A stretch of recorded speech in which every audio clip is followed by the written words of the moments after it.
So it has been around 7 months since I posted the last Alternate Future of the World Season 2 video. The series ended abruptly and it never got a proper finale. That is until recently, and I'm happy to announce that Alternate Future of the World Season 2 will be getting finale very soon. Now how soon is very soon? Probably within the next couple of weeks. But before we get there, I think it's appropriate that we do a proper recap since, it has been 7 months since the last episode came out. So in this video, I will be doing my very best to give you a breakdown of what happened in each and every episode so you don't have to go back and watch every single 20-minute video over again. Although if you wanted to get more detail, I'm not stopping you, and it would be better than watching this video. But for those of you who don't want to do it, this is the perfect video for you. If you're excited to see the finale, make sure to leave a like on this video, leave a comment, and if you're new here, make sure to subscribe. It's currently 9:22 a.m. This video comes out at 11 a.m. Don't ask how or why this is happening. Today's video is supposed to be a Madman collaboration, but that fell apart kind of. So for now, I'm doing the finale recap. Hopefully I can get it up in time, but we'll see. Anyway, let's go ahead and jump straight into this. So in the first episode of Alternate Future of the World Season 2,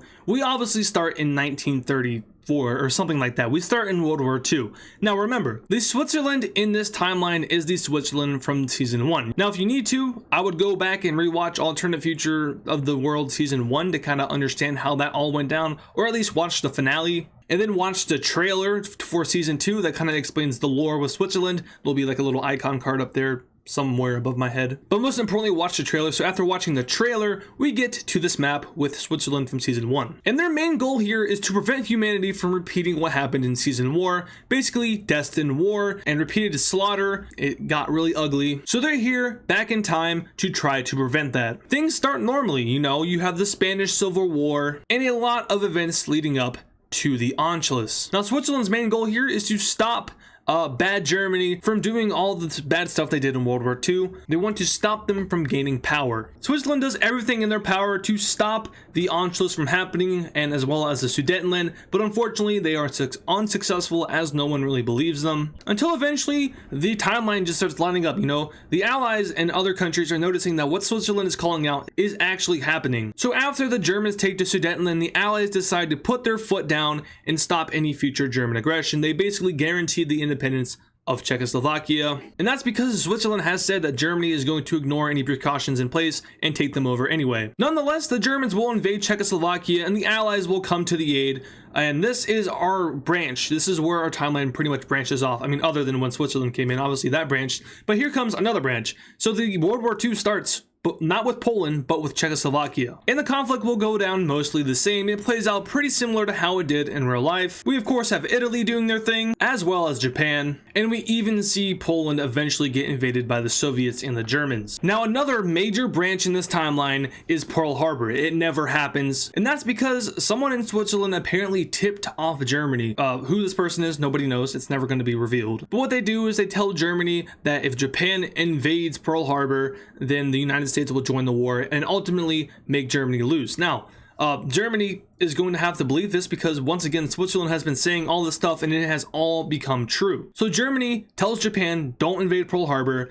and if you do, we're not going to help you. And Japan will actually buy into it in this timeline, and Pearl Harbor never happens. And what that means is that the United States never joins the war. Eventually, over time, World War II will conclude, and it concludes in an Axis victory. Instead of helping the future and preventing war, Switzerland has essentially doomed the future, allowing for the bad Germans to win this war and basically rule over all of Europe. The Axis is huge and comprises of pretty much all of Europe, and the Allies are severely weakened. We now jump into episode 2, where the Soviet Union decides to invade Finland. This happened in real life and it happens again here. And that's important to note because Finland will now become Axis aligned. They don't officially join the Axis, but they are partners with them. And as you can see on your screen right now, the Axis will now go ahead and attack the Soviet Union, continuing on with their conquest. Many countries will join the Axis in their jumping of the Soviet Union, and unfortunately for the Soviets, they will lose this war over to the Axis. Here is the result of that war, and now we see the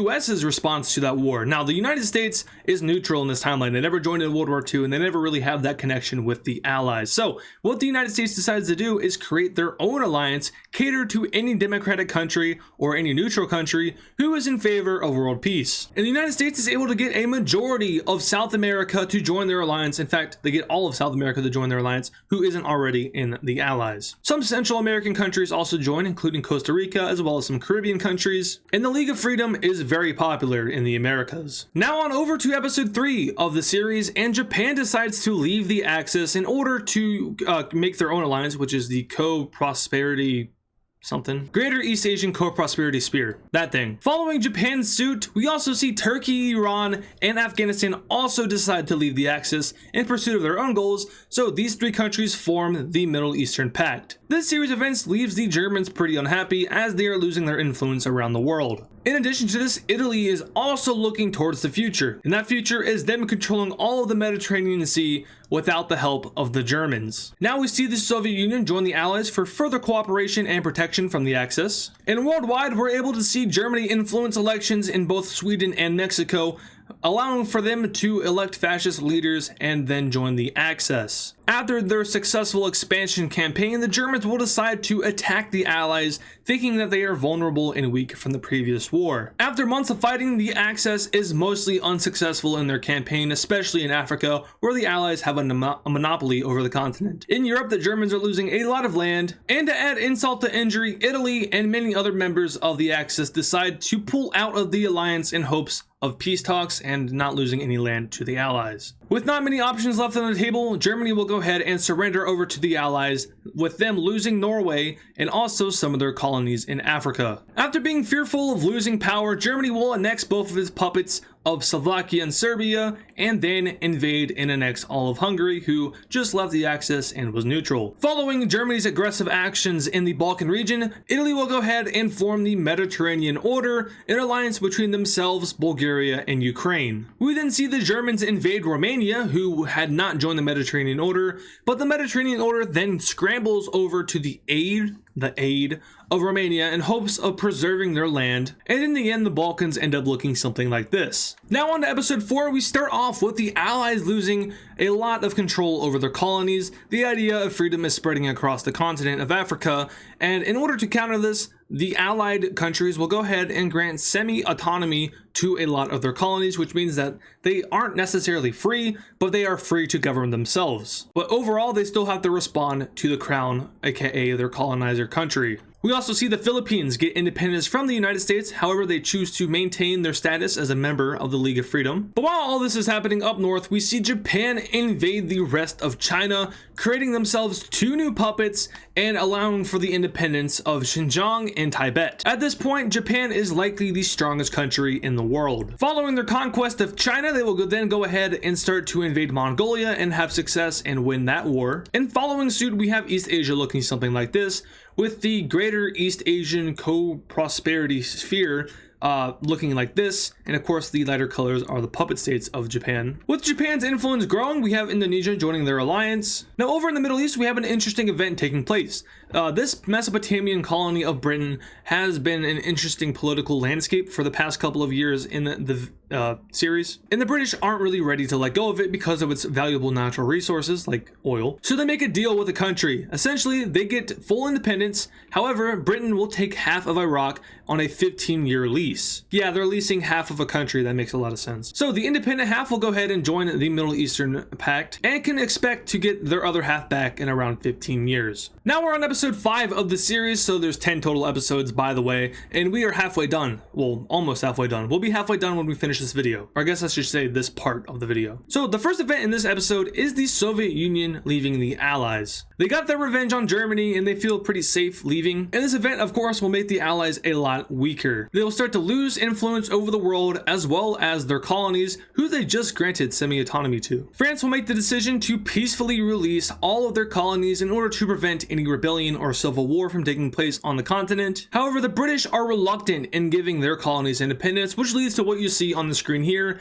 a large rebellion across Africa. This rebellion is largely successful, and all of these African countries will be granted independence. As part of the peace treaty, Britain is going to do something with Egypt as they did kind of similar with Iraq. They're going to keep the Sinai Peninsula on a 15-year lease and give it to Egypt when that 15 years is up. So you can imagine what kind of pillaging they're going to do in that meantime, or, you know, canal digging. But now we jump over to the north of the Philippine Islands, where American boats were just blown up by presumptively Japanese boats. And we all know what happens when you mess with American boats. The League of Freedom will have a meeting discussing the events and will decide that it was an act of hostility against one of their members, hence activating the alliance and making Japan's alliance go to war with the League of Freedom. The Filipino Islands are lost pretty quickly, but the League of Freedom will make a staging ground in Pearl Harbor in hopes of retaliating. However, they will meet head-to-head with Japanese naval forces, and the largest battle in world history will ensue, the Battle of Midway, and this will go on for about 2 months. And surprisingly enough, it ends in a Japanese victory. At this point though, a lot of the world countries, aka the Allies, are scared of a Japanese invasion of the Americas,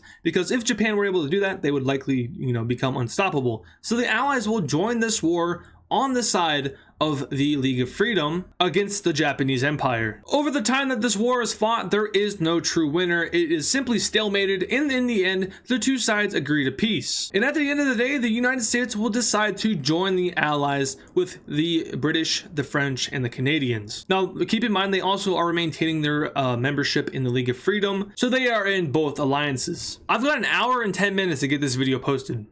I'm not even halfway done recording yet. Well, technically I am now, but there's still 5 more videos to go. I might be in trouble. This video might be a little bit late. Or maybe I'll be fine because this episode is pretty short. Our first event is the Egyptians joining the Mediterranean Order, which will immediately create tensions with the Middle Eastern Pact due to the control of the Red Sea. You know, Egyptian ships and Saudi ships are both in there, and they often clash with each other, and that does not help any diplomatic relations between these two alliances. Just a little bit east from there, we have the British Raj requesting independence, and the British will grant it to them under the one condition that they remain in the Allies. The Raj has no problem with this, and the British Raj gets their independence. Now heading right back over west, we have the Mediterranean Order and the Middle Eastern Pact going to war. Now that was really quick. It raised the tensions to war almost immediately after Egypt joined, so these two powerful alliances will now duke it out. And while this is all happening, the British will come to Egypt with another proposal. They say, hey, we'll give you military access to the Sinai Peninsula, basically allowing them to militarize it in exchange for 5 more years on that lease. So the British would be able to keep it for 5 more years. Egypt will accept this, and they move their military into the Sinai Peninsula. And this is a pretty big turning point for the Mediterranean Order, as this now gives them a new front to work with, and a front of which the Middle Eastern Pact cannot, you know, revolt against, because if they were to attack the Sinai Peninsula, they're attacking Britain, and that's the Allies. You don't want to do that. So in a maybe unsurprising turn of events later on, Russia will join this war as a third party in hopes of expanding their land and maybe even getting some of their old land back. After a lot of fighting over a series of a couple of months, the Mediterranean Order will offer peace to the Middle Eastern Pact because they were getting beat pretty bad, and the Middle Eastern Pact will accept. So this is what the peace treaty looked like at the end of the video. You can see that the Soviets got a lot of their old land back and then some, and we saw the Middle Eastern Pact pretty much just got wrecked from this. We start out part 7 of the Alternate Future series with tensions brewing between the Soviet Union and the Axis. These two have been preparing for war against each other, as they both see each other as their #1 enemies. Now I do want to remind you guys that these episodes took place pretty far apart, so there might not be a lot of continuity, and the flow might be a little bit, you know, messed up. And that's just because the episodes were so spaced out. With the Civilization series, at least, I do one of those videos weekly, so I don't really have that issue, but I had that issue big time with this series. So if there's any like issues with the flow of the story, then that's why. Anyway, the Soviets will eventually declare war on the Axis, thinking that they have the advantage, even though many other countries, including the Mediterranean Order and the Allies, warned them that they should probably not do that. The Soviets are very successful at first. They get a large portion of Germany and even have a new ally in a Balkan revolution that took place in Bosnia/Serbia. But after a very successful counteroffensive by the Germans, they're able to crush their rebels and start a really gruesome invasion of the Soviet Union. Japan will join this war after the Soviets start to look very weak, and this might be the downfall of the Soviet Union. Well, I mean, it is, because it's already happened. After a few more months of fighting, we have a large portion of rebels in Central Asia rebelling against the Soviet government, and these guys will come together in an unlikely union in order to fight back against the Soviet government. After a lot of fighting, the Soviets will eventually lose the war, and their land gets divided up like so. Right here we have the Russian Federation, and here we have the remnants of the Soviet Union. That's pretty important for later. Anyway, one of the fresh countries that just got released by the Soviets is the Caucasian Republic, and they immediately get invaded by Iran and Turkey because these two countries want their old land back. Unfortunately for the young country, they are no match to these, seasoned veterans, and they are forced to lose the war because they really don't have a military to fight back with, and they end up looking something like this. And in our final event of this episode, the West African Union, which was a bunch of former French colonies all smushed together, collapses, and all of these surrounding countries will go ahead and divide it up. And that division looks something like this, and this wasn't like a, it wasn't a planned thing. It was very sloppy, just, kind of get what you can. What's it called? A free-for-all. Now on to part 8, we have the British refusing to return the Iraq claim to the Middle Eastern Pact, or Mesopotamia in this case, and that is a violation of the treaty that they agreed to. So they will rightfully reclaim the land, and unfortunately for them though, British soldiers are accidentally killed, and this will lead to war with the Allies. Now once again, if you guys want more details and better than just me brushing over it, go rewatch the whole series. You can go episode by episode. I mean, there's only 10. It's probably like around 15 minutes each episode. So, it's over like 2 hours, maybe 2.5 hours of binging. Not bad. I suggest you do it. But a major event during this conflict is the rebellion of Pakistan from India. Their ideals align pretty well with the Middle Eastern Pact, and they're tired of suppression within the Raj. And eventually we even see Bangladesh rebel too, which is drawing trouble for the British Raj, or at this point probably just the Raj. After having a rough start at first in the war, the Allies will be able to push back with the help of American soldiers. However, India at this point is, I'm definitely not using my own YouTube videos to show you the pictures, by the way, but India is pretty much lost. There's a bunch of rebellions that take place, and the Indian government essentially collapses. The Allies will win the war, however the Raj is lost as it is divided up into many different groups, including Pakistan, the old Indian government, which is right up here. We then have the loyalist Indian government, which is, pro-British, and then we have some other stuff going on here. Here's Bangladesh, very big, very nice. But as for these other governments, they are pretty much just neutral. Next up, we see the Caucasian Order join the Allies for protection against the Middle Eastern Pact. We then see the Middle Eastern Pact meddle in the elections of the brand new Central Asian Union, which results in a pro-Middle Eastern Pact government that joins that alliance. Sorry, I pulled an all-nighter last night, and the timing for, I'm gonna be honest with you, this video for today, it couldn't have gone any worse. First, I find out that I can't post the video that I originally had planned today, and then second of all, I have no time to record this video because,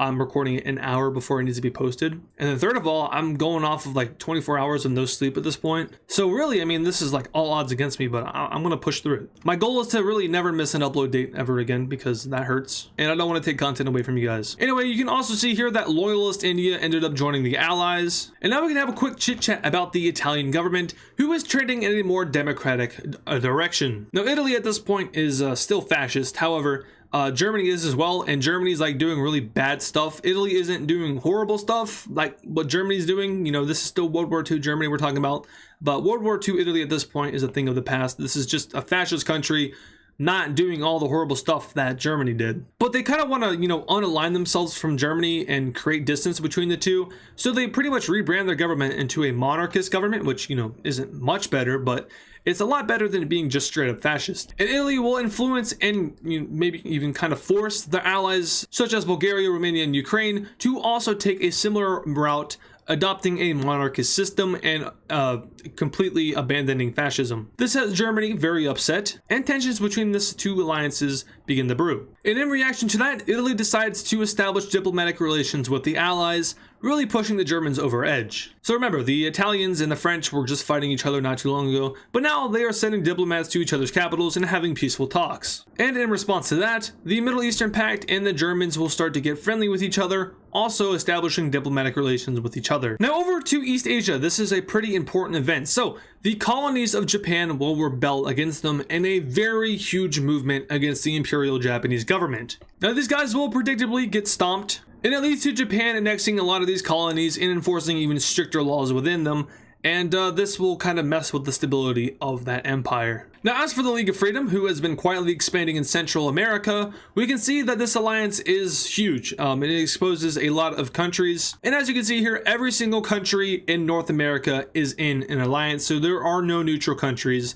in these two continents. On to part 9, and starting with Japan. Remember, I said that they were losing stability, and this is the result of said loss of stability. Those colonies which just, rebelled are not alone now. There is a full-on civil war happening within Japan. As we can see, areas of southern China, Southeast Asia, Taiwan, Inner Mongolia, and Manchuria all rebelling against the Japanese imperial government. Eventually, those colonies which just broke away join in, and the Soviet Union will get involved in hopes of getting back their old land. It gets even worse though, because Japan starts to experience civil war on their main archipelago of islands. Foreign countries will start to take advantage of this, supplying the rebellions in hopes of taking down the most powerful country in the world. And eventually Japan will fall. The empire is then split into a lot of different countries, and they are just kind of left to themselves on the Japanese archipelago, as well as Sakhalin and this bit of the USSR over here. The rest of it is completely released, but even despite that, they are able to hold on to Siberia as a puppet state. But these new Southeast Asian countries are fairly weak. They just got independence. So they're going to start to look towards other alliances in the world for protection against any future aggressors. Myanmar will join the League of Freedom, being the first non-American country to do so. I guess minus the Philippines. But the Philippines ended up joining the Allies. And then there's Taiwan, who also joins the Allies. And then we have the alliance between Inner Mongolia, China, and Manchuria, which will be known as the East Asian Alliance. Following Japan's defeat, the Xinjiang country will go ahead and join the Middle Eastern Pact. And that's because they were kind of allied with Japan and kind of relied on them for protection. But after they fell, they got to find a new protector, and the Middle Eastern Pact is the perfect fit. However, the Middle Eastern Pact is no longer in the Middle East, it's now in Central Asia, so they will rebrand to the Axis of Asian countries. Now, following the fall of Japan, a lot of the world leaders, the allies in any country that has a colony, are fearful of a mass colonial revolution. And what they're going to do to solve that is simply just grant them independence. The age of imperialism in terms of colonies is coming to an end, and almost every single colony in the world will be granted independence. But over in Africa, an agreement is made between colonial Libya and Egypt over the previous lands that Egypt once had. Basically, Egypt wanted that back before Libya gained their independence, because, Egypt can work with the Italian government to kind of manifest that, since if Libya was independent, they would be a lot more hesitant to give that back. But of course, the Libyan colonial government, which at this point is basically just their normal government, which will be ruling when they're independent, but still under Italian rule, doesn't want that to happen. That's their land. So they will come together and make an agreement saying, hey, basically just buy it off of us, and Egypt will go through with that. And after that deal is broke, Libya will get its independence from Italy. And following that deal, there are 0 colonies left in the world. There is no such thing as a colony. There might be a few puppet states, like with Belarus, but other than that, 0 colonies, 0 outside influence. Some countries decided to remain within their respective alliances, like Algeria and Libya, but they're not colonies. They're not controlled by a foreign government. Heading on down to Central Africa, we have the DRC uniting with the East African Federation. The East African Federation just got its independence, and they decided to unite with the DRC to make that East African Federation. Now let's talk about Switzerland. They are from season 1, and they want to prevent war, but it just ended up making everything worse. They have failed at making the world a more peaceful place, and really their only argument for bettering the future is the League of Freedom. And other than that, everything has gone wrong, and the world is a lot more of a mess. And it would have been better if they just left it as is. So once again, Switzerland at this point has failed, and they need to redeem themselves. Apart from that though, there are tensions brewing in Europe, and war is on the horizon. Yippee. A large amount of military activity is being recorded in Germany and the alliance of Asian countries. So that's kind of a cliffhanger for part 9, but since this is a recap, it's not really a cliffhanger. We have to just jump over to part 10 now. And on to part 10, we see that those brewing tensions and military activity by the Axis was against the Mediterranean Order, their weakest target. There's really no reason for this. The Axis and the fascist countries are just militant. They want to expand rapidly. That's kind of their whole thing. So I guess you could say that the Mediterranean Order was attacked unreasonably. And just to be clear, the Allies are not in on this war because they are not close enough with the Mediterranean Order at this time. The relations are building, however, they're just not at the point to where the Allies will aid them immediately in this war. As the war is being fought, the Russian Federation will third party the Axis in hopes of getting their old land back. This is tending to be a pretty common theme in this series so far. But meanwhile, while all that fun stuff is happening in Europe, Chicago will go ahead and experience some rebels on the border of League of Freedom countries, which is kind of suspicious for the Axis. You know, these rebels are right on the border of these purple countries. Eventually, though, they will fall and declare their independence from Germany and the Axis. Now at this point, the war is stalemated. Neither side is making any, significant gains on the either side, and it is here that the Allies revealed their plan to the world. Now I'm not sure why they would do that, but essentially I'm revealing their plan to you, which is the world, so yeah, that makes sense. But essentially, the Allies are preparing for a possible scenario where the Mediterranean Order fails to hold off the Axis and falls. Now, if the Axis were to take out the Mediterranean Order, they would become the strongest alliance in the world and would become essentially unstoppable. So the Allies were preparing for a just in case, if they were to fall, we're going to jump in and try to smash Germany before they can annex this land and become even more powerful. And since the war is stalemated, they're going to go ahead and join in anyway. Now, this really isn't a part of their plan, but since, they're wasting resources on both sides, you might as well just get in there and try to wipe them out since they're already kind of weak. And their justification for this is their idea of a peaceful world in the future, and they share this idea with the Mediterranean Order, so these two sides are now working together against the Axis. The only issue with that, though, is that public support for this invasion is not very high in the Allied countries, but they don't really care, so they're going to go through with it anyway. Anyway, as this war is going on and the US is invading Mexico, we will see a group of rebellions also break out in Mexico, and at this point the Axis is like 100% sure that the League of Freedom is tampering with these countries and supporting these rebellions, but it doesn't really matter because they're getting their butt kicked. But you can see these rebels are mostly on the border of League of Freedom countries, and even on the border of the American invaders, which doesn't make much sense at all. So really, it's kind of obvious that the League of Freedom is tampering with and influencing the rebels in these countries. Over the next couple of months, the Axis will continue to lose land.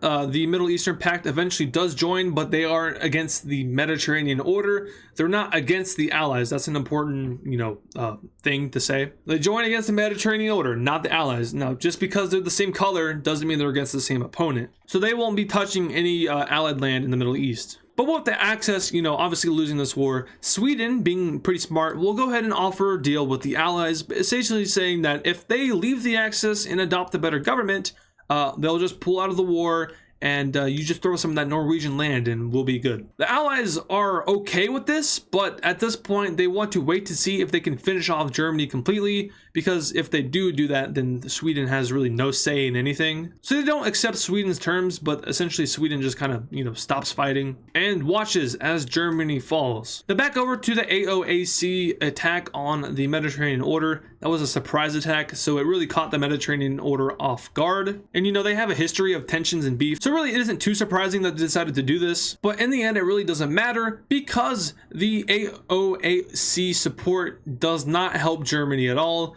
and Germany ends up falling. But an exhausted Mediterranean Order does not want to fight the AOAC, so they decide to accept peace with them in exchange for a loss of land. So basically they're like, you know what, just take your land, we're done fighting, whatever. So taking a look at this World Peace Treaty here, this is like World War IV or V at this point.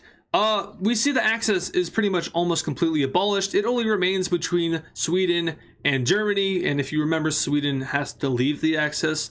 Now, I mean, maybe not actually though. I guess I'll decide that in the finale, because Germany was defeated, so technically Sweden didn't really get that deal that they wanted. Well, the Axis is abolished, Mexico is flipped over, they get a new government, and they also lose land to the United States, but most importantly, they join the League of Freedom. The AOAC will go ahead and get some land from the Mediterranean Order, but not too much, so it's not really that big of a loss. And as you can see in Central Europe, very many countries which have, previously been invaded by Germany are back. That includes countries like, Austria, Czechoslovakia, Poland, Hungary, and Serbia. And there's also a little bit of land exchange that takes place between some of the Mediterranean Order countries. That's just in spirit of the old countries being released in hopes of matching their borders right. So that's why there was some change on the Romanian and Bulgarian borders. But other than that, nothing else changes. And that completely does it for our Season 2 of Alternate Future recap. So I hope you guys enjoyed the recap. This is an hour-long recording, and I have 30 minutes to completely edit this video, make a thumbnail, and post it. I think I might not make it in time. So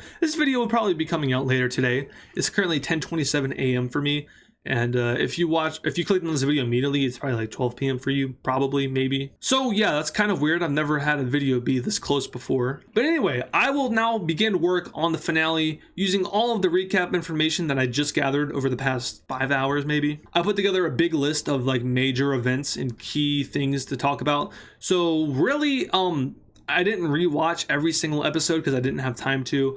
Because once again, this video wasn't supposed to come out today, but I had to force it onto the schedule because the original collaborative video had to be pushed back a couple of weeks. So I wasn't able to do my full analysis, which is fine because, you know, some minor details aren't super important to the finale, which will happen soon. But anyway, give me your guys' predictions as to what will happen in the finale. Let me know what you want to see, what you think, you know, what maybe one of your suggestions will make it in. But that will be the last episode of this series, so that will officially conclude Alternate Future Season 2, and I also will probably talk about what I originally had planned for Alternate Future Season 2, which was a very big project, but it just fell apart. So yeah, I hope you guys enjoyed, and if you did, make sure to show some support, and I will catch you guys in the next episode.